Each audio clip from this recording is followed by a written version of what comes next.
À première vue, ça ressemble à un patchwork, et c'en est bien un, sauf qu'il n'est pas en tissu, mais en façade de portable. Des dizaines et des dizaines de claviers récupérés de téléphones usagés et cousus les uns aux autres pour former une toile dans laquelle l'ivoirien Mounou Désiré Kofi découpe ses œuvres.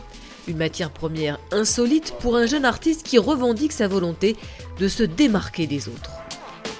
Le recyclage, pourquoi? Parce que je ne voulais pas limiter mon travail uniquement qu'à la peinture, au volet maîtrise de peinture et tout, m'exprimer simplement comme ça. Je voulais juste apporter quelque chose de nouveau. Et je pense que le téléphone, c'est l'outil qui est le plus proche de nous. En fait, parce que moi, mes toiles, la plupart de mes toiles, ça part de la vie.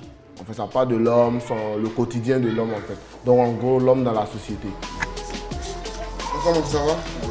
Sorti major des Beaux-Arts d'Abidjan, il a commencé par sillonner les rues, les caniveaux, les décharges pour récupérer de vieux portables. Mais aujourd'hui, il a toute une équipe qui s'occupe de les collecter pour lui, chacun étant payé en fonction de la quantité qu'il ramène.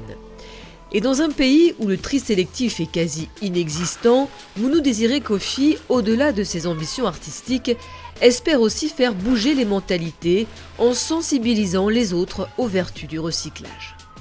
Déjà, le fait de récupérer les vieux téléphones, donner une seconde vie à ces déchets-là, ils se disent, ah, en fait, c'est des choses qu'on a jetées, en fait, qui ne marchent plus, qui n'ont plus de vie, que la personne a récupéré pour faire ça. Donc, c'est-à-dire que nos poubelles, nos déchets, ça peut apporter quelque chose.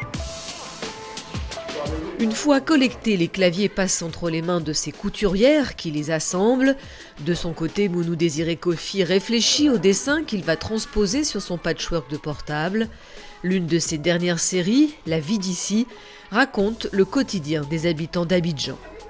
Certaines de ces toiles se vendent jusqu'à 1 500 €. Et après le Maroc, la Belgique et la France, il est exposé chez lui, en Côte d'Ivoire, où sa démarche écolo et engagée interpelle visiteurs et confrères du monde artistique. Faire quelque chose d'utile pour l'humanité, c'est toujours encourageant. Et rendre cela joli et conscientiser surtout, ça c'est encore meilleur. Et en plus, les supports sont novateurs puisqu'ils travaillent aussi sur des supports qui sont en ruine en fait et qui donnent vie aux supports et ça apporte un plus encore à l'art contemporain africain. Les œuvres de Mounou Désiré Kofi sont visibles jusqu'en juillet à la Fondation Don Wahi à Abidjan.